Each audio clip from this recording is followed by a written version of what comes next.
Well, just out of Shambhavi initiation, one of the largest events of this sort in United States. Over 2,500 people for Shambhavi Mahamudra initiation in Long Beach, California. A very exuberant lot of people. The important thing is, more and more people, particularly young people, are definitely becoming very intense seekers. You should see these events to believe how intense and powerful these situations become. Shambhavi Mahamudra has become a champion of transformation. After coming from Singapore to San Francisco, over 17-hour flight, and I got there and then very next day we had this event at Stanford Business School. This was a conversation with Jonathan Koslet, who is heading the Texas Pacific Group, one of the largest investment companies. And this was a conversation with both students and faculty attending the meeting. What is wonderful about Stanford University right now is that sustainability and the significance of human consciousness being an important vehicle for sustainability is becoming very apparent, and slowly that culture is gaining ground in Stanford University particularly, and I'm sure it is so in many other universities. So it was a joy to be there, and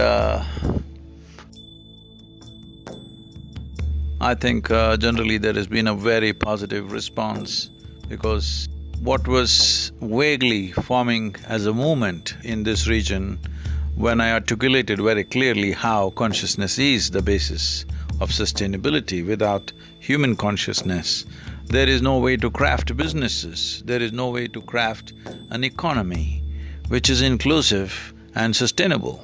So this movement is growing, particularly in the West Coast in California, to be specific. The university students and the young people and the entrepreneurs are very much moving in this direction, which is very positive, and I'm sure it's not far that the entire world will be thinking and looking towards these solutions.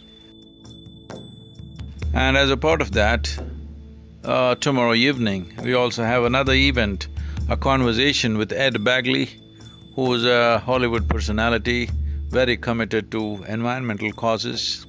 And here also the conversation, the title for the conversation, that consciousness is the key for sustainability.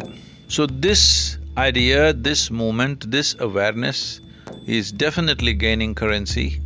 I think everybody who's concerned must put necessary force behind this, because without the raising of human consciousness, without an inclusive consciousness, there will be no sustainability.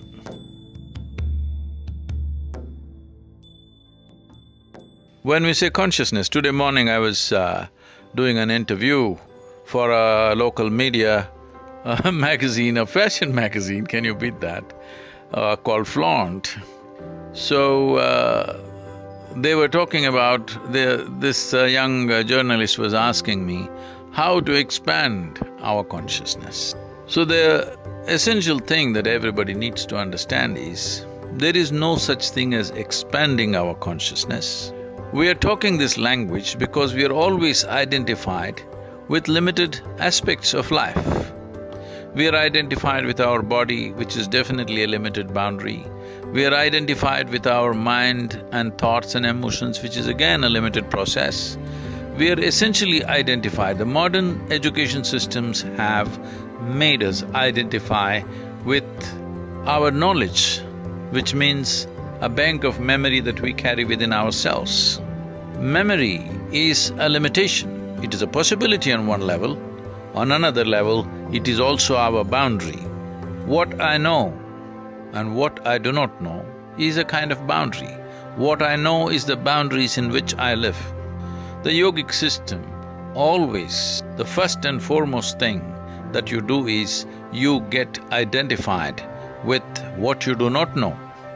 The intelligence of ignorance, because our knowledge is always very limited. It doesn't matter how much we think we know, it's very, very minuscule compared to the size of creation or cosmos. Our ignorance is boundless. In being identified with our ignorance, we also become conscious, more and more conscious.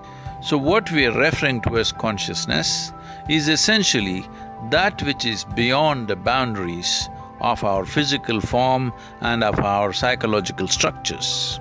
So what is beyond physicality has no boundaries, it's boundless. What is boundless cannot be expanded. Clarity has to arise that we don't have to do anything to expand our consciousness, there's no such thing, it is anyway in the lap of consciousness that the existence itself is.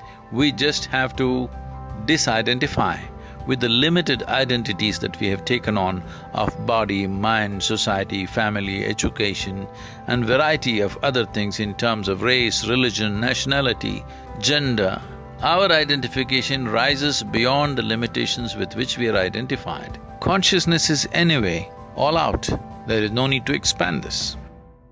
Last 3 weeks, as you know, most of you are aware, has been a super fast roller coaster to say the least. So, day after tomorrow, getting back to III or our center in Tennessee, and the space and the silence of the Tennessee center is very healing and very good for recovering for a battered and bruised body.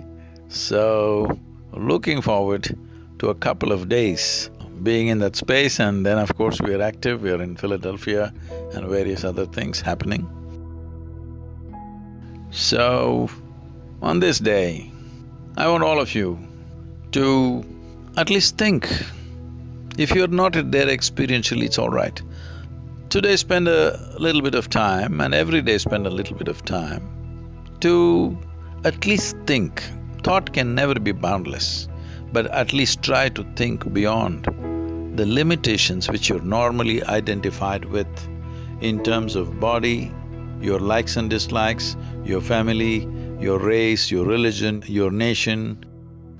Beyond that, beyond even the human species, just try to think how you relate it to everything. What is your relationship with the sun, the moon, the universe? Just at least in thought. If you're willing, I can bring this experience to you as a living experience. But if you're not there, at least in thought, think beyond your limitations. It'll be a wonderful beginning for you. Here in California, Los Angeles to be specific right now, weather is fantastic. I wish I had a little more time.